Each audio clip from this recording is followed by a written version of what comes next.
So you went out and you captured yourself some awesome footage, and you want to slow it down. And then you slow it down, and it sucks. It looks like crap. Hopefully this video will help you understand why it looks like garbage, and how to make it look better in the future. Nah, I'm just kidding about the garbage part. Well, maybe it does look like garbage. I don't know. It depends on how much you slow it down, but we'll get into that right now. It's all about frame rates. Frames per second. Not to be confused with shutter speed, frames per second. I'm not going to muddy the waters and start talking about shutter speed, because that's a whole nother subject on itself, and I'm not going to get into. Personally, I leave that on auto. I don't even mess with it on any of my cameras. That being said, let's take a look at some footage that I captured a little while ago at different frame rates, and we're going to slow them down. Well, we're going to chop them up, then we're going to slow them down, and then we're going to see how much we can slow it down before it starts to look like garbage. Okay, we're going to start off at 30 frames a second. I can tell you right now, I already don't like the way it looks. When you slow it down to 49% here, it gets really choppy. When the camera pans here, it really starts to hurt my eyes, because there's a lack of frames in this movement, and I'll get into that later. This is what I typically shoot at, is 60 frames a second pretty much every time I go out. When you slow it down, it's not choppy at 49%. It's still pretty clear. You get a little bit of motion blur, but when you pan the camera around, it doesn't hurt your eyes. This is 120 frames a second. My camera doesn't do 4K at 120, but you can see there's no jumpiness in the truck. And when you pan, it's nice and smooth. Here's 240. Again, my camera only does 1080 at 240, but that's irrelevant when we're talking about speed and slow motion. This is the smoothest. The only problem why it seems a bit jumpy is there's zero stabilization. So every single camera twitch, it messes it up, and it really shows up. So you really need stabilization at that frame rate. Here we are back at 30 frames a second at full speed, and when I slow it down to 49%, you can see the background start to get a little bit choppy. 60 frames a second, and when I slow it down to 49%, it's still relatively smooth.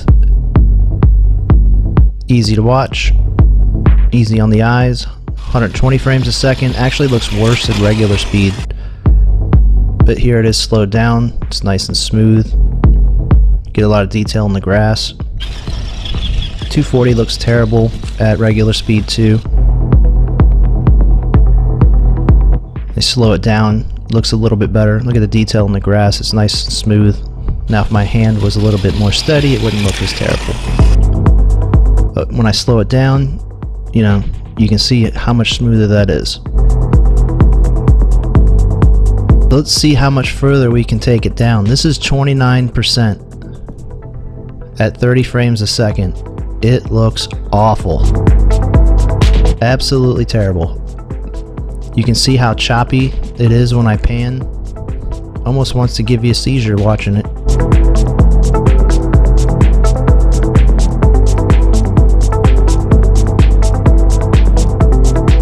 Look at the background now. I mean, it's really, really choppy. It's because there's a lack of information there. And again, I'll get into that at the end of the video. This is about as slow as I like to take 60 frames a second to, is 39 or 30%. I never go by 30 exactly, I always go underneath it. If you ever look at your frame rates, it's never 60 or 30, it's always like 29 or 59. The editing software seems to work better that way.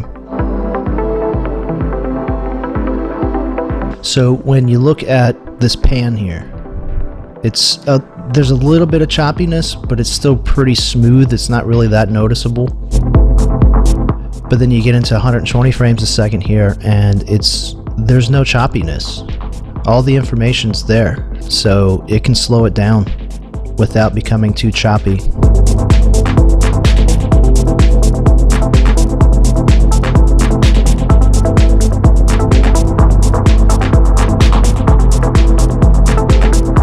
Look at the detail in the grass. Looks pretty cool. Then again, my favorite here, 240 frames a second. I mean, it really slows it down. So if you really want that real slow stuff, the higher the frame rate, the better.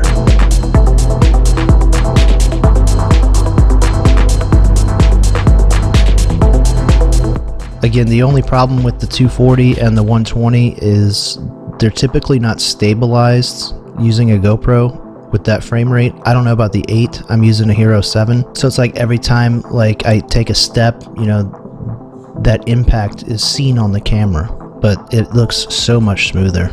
I actually do have a gimbal for the GoPro, I just didn't use it today.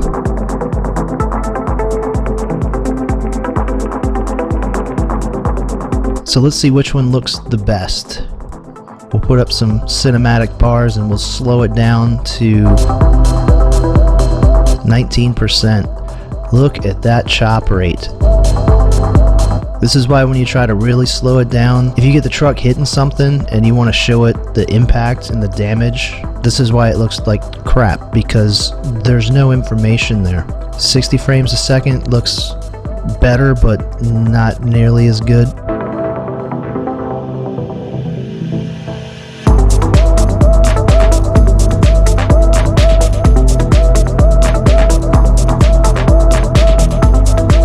.120 frames a second starts to look passable, starts to look, you know, somewhat decent.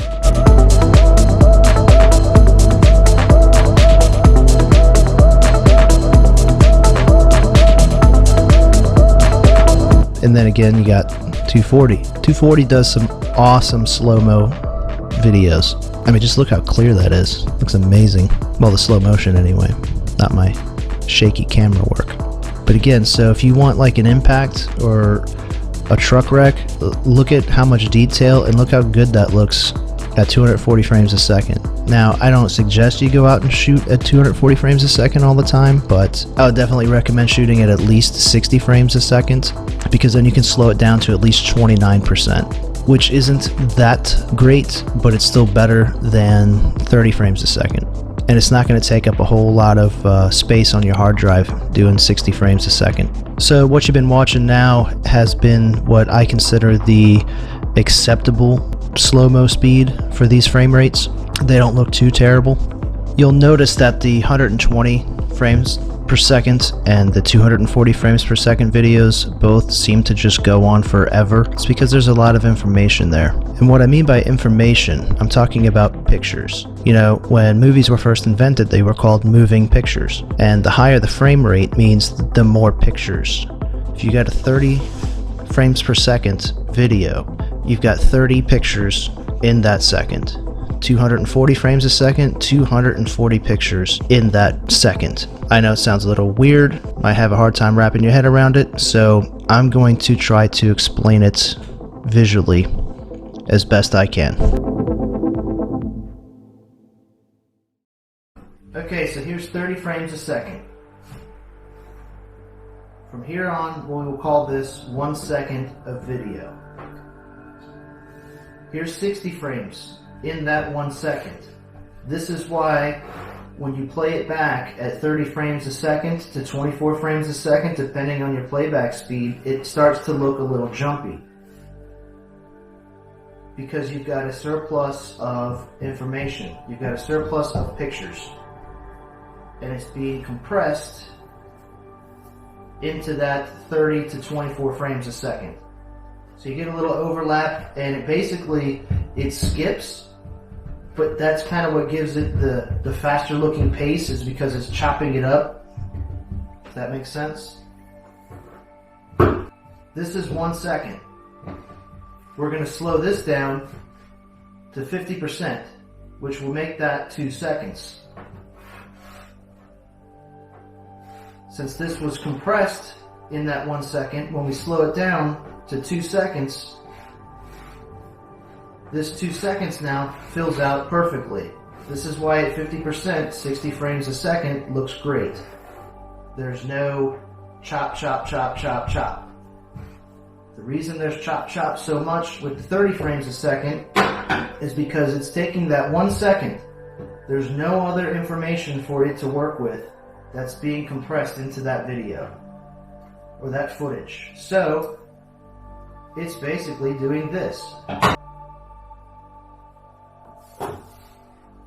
It's a slight exaggeration, but at 50% playback, making this 1 second clip 2 seconds long, you see how the information gets lost. That's why you get the chop, chop, chop, chop. There's no information inside there for it to actually show you anything. That's why it looks like garbage. Same thing here. Here's 120 frames a second. Now we'll take this down back to 1 second. Get rid of the 60 frames a second. This is why 120 frames a second looks very jumpy and erratic when you play it back at normal speed. It doesn't look very good because you're basically compressing all that data. A lot of players won't even play 120 frames a second because it's trying to compress all of this information into this 1 second. That's why you get the jittery look of it playing it back at regular speed. But if we want to double this to 50%,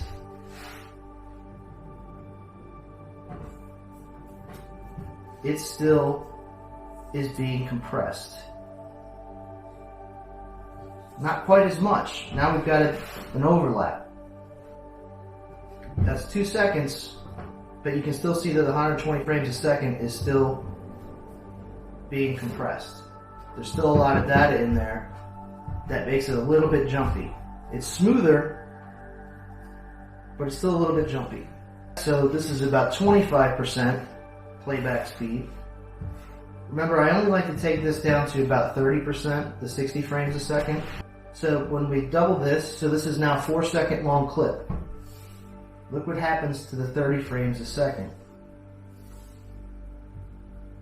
Of course, it doesn't chop it exactly like that, but you get the point. There's a lot of missing data, a lot of missing information. The 60 frames a second at 25%, which is a decent amount of slow-mo speed or playback speed.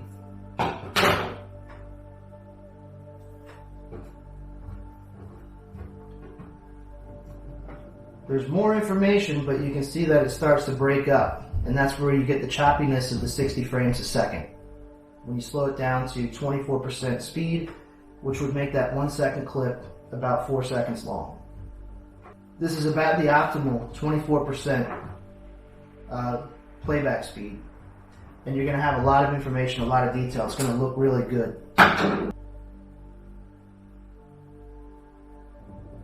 Gotta adjust my Osmo. Alright, so here is the whopping 240 frames a second. Look at all this data. So even at 24% playback speed, 4 seconds, that 1 second clip now that we've stretched out for 4 seconds for the slow-mo still has all this data. Look at that. Look at that compared to the 30 frames, the 60 frames, and the 120 frames. So we take this down to 10%, roughly a 5 to 6 second long clip. And you have all of this information. See if I can get this all. I don't know why my Osmo keeps creeping downwards instead of just staying where the hell I tell it to.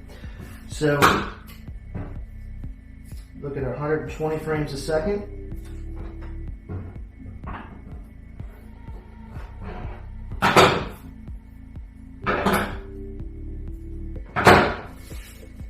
There we go. So the 120 frames a second still doesn't look too terrible. There's still a lot of information in there, but it is going to get a little choppy at about 10%. Then we look at the 60 frames a second, and it's like giant gaping holes. Look at these holes right here.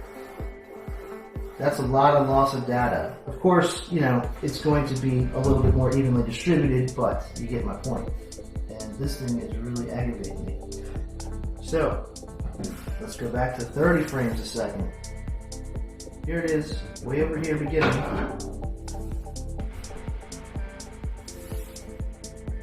And way at the end. So let's follow this line.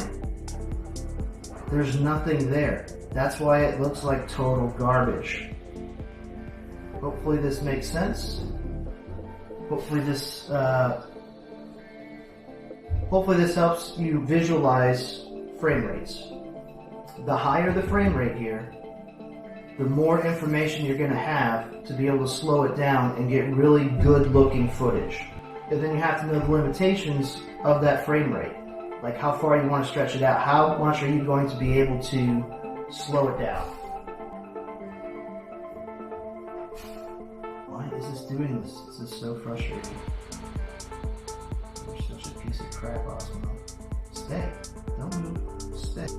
So the 240 frames a second, it has enough data and information that you can take that down to 10% playback speed and not lose any visual. It looks perfectly smooth the entire way through. 120 frames a second, you can take down to about roughly 24% before it starts to degrade, before it starts to look just a little bit choppy.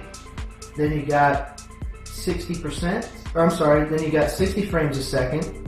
You can take that down to roughly 30% before you start to get choppiness. And it's still going to look good, but it's going to start to get choppy around 30%.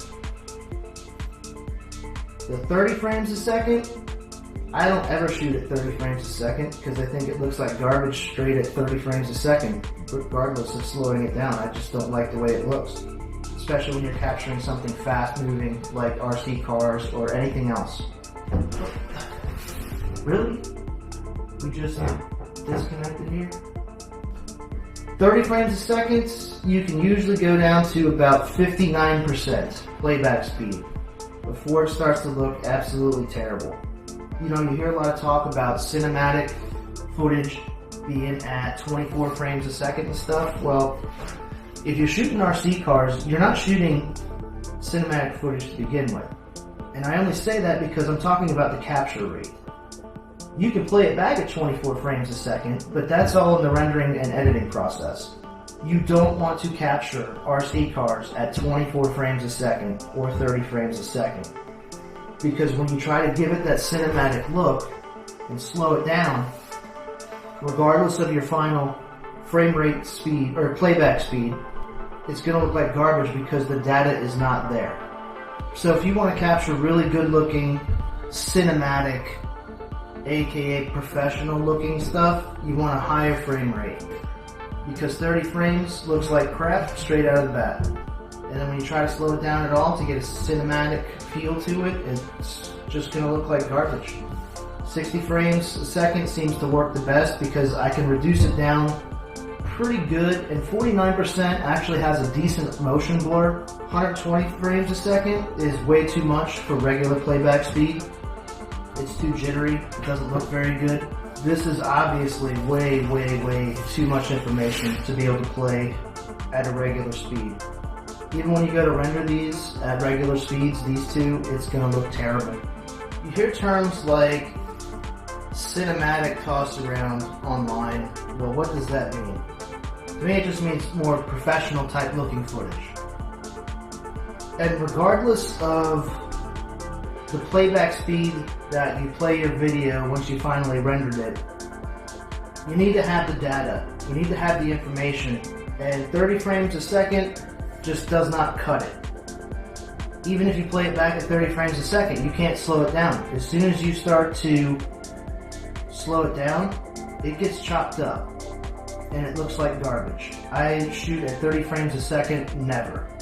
Even if I'm going to render the video at 24 frames a second, a true quote cinematic playback speed. 60 frames a second, I can chop that to 50% and it's perfect, which isn't that slow, but can still give it a more professional, quote, cinematic look to it. You can take it down to 24% and it doesn't get degraded too terribly. Most people won't even notice how choppy it is. 120 frames a second, even at 50%, still looks great. It's a little jittery, but that's because of the compression. So you really need to stretch this out to 25% playback speed. That's when you get the real slow, detailed look of all that information, and it'll look good. Same thing with this. You can reduce this down to 10% playback speed, and you have all this data. It's going to look phenomenal when you slow it down, regardless of your playback speed. The reason that I recommend 60 frames a second over 30 frames a second is pretty obvious. You can't do anything with this. You can't slow it down without it looking choppy. I don't care how great a footage you capture, it doesn't look good when you go to slow it down. 60 frames a second, even though it's rendered at a 30 frame per second playback speed, it's not as jumpy as 120 frames or 240 frames a second at regular 30 frame a second playback speed, and it doesn't look that bad. It actually gives it a cinematic motion blur when I slow this down to 49%. I don't recommend shooting at 120 frames a second because at regular playback speed, it's basically taking all of this and compressing it like this, and that's why it looks so jittery, like every single picture is being put really fast, and it doesn't look very good at regular playback speed. Same thing with this. Way too much information, it actually looks even worse than the 120 frames a second at regular playback speed. So I always stick with 60 frames a second because it seems to be a little bit more versatile. I can do a little bit more with it. If you know you're going to be filming something in slow motion or you really want to capture a slow motion footage, then I recommend 120 at a minimum. Most cameras don't go up to 240, so definitely 120, and it's going to look phenomenal when you slow it down. So hopefully that video kind of helped you understand how frame rates work and why they're important when it comes to slowing down your footage and making it look a lot better. How to actually make slow motion cinematic footage look good. Hopefully it didn't cause more confusion for you. I'm a visual learner. Even when I'm reading something, I always try to visualize it. So hopefully that visualization there kind of clarified what it means with frame rates. There is the argument that 60 frames a second files are twice the size of a 30 frame a second file. And yes, this is true. If you want your footage to look good, then that's kind of the price you pay. To be honest, it sucks, but it is what it is. The 120 frames and 240 are larger files as well, but they're at 1080. They're not quite as big as a 4K file. Maybe in the next video I'll get into why I capture into 4K. If you have any other questions, let me know in the comments below. Thanks for watching. Share it.